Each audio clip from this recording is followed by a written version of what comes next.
Daniel awoke to the sound of distant sirens, their wailing carried on the wind through the mist that enshrouded Silent Hill. The letter, crumpled in his pocket, felt like a leaden weight. It had arrived without a return address, the handwriting eerily familiar, beckoning him back to the town he had vowed never to return to. The fog clung to him, a damp shroud that blurred the line between reality and nightmare as he stumbled down the deserted streets.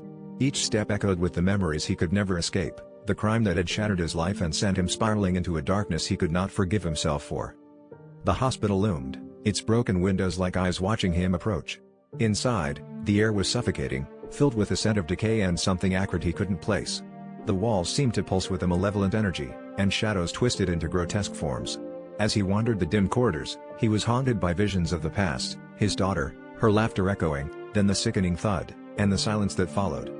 The creatures that lurked in the recesses of the hospital mirrored his guilt, twisted, malformed things that reached for him with grasping hands, their faces a reflection of his inner torment. Fleeing the hospital, Daniel found himself drawn to the school, its playground abandoned, swings creaking in the still air. The classrooms were empty, desks overturned, chalkboards smeared with incomprehensible scrawls. Here, the hallucinations were vivid, transporting him back to the days before the accident, back to innocence lost. He could see her, his daughter, running down the hallway, calling for him.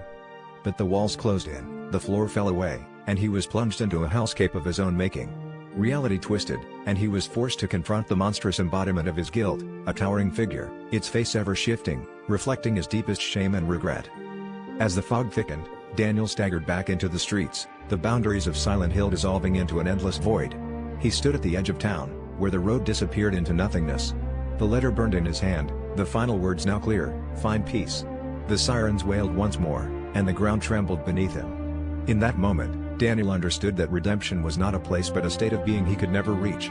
The world around him flickered, a film reel caught in an endless loop of guilt and despair.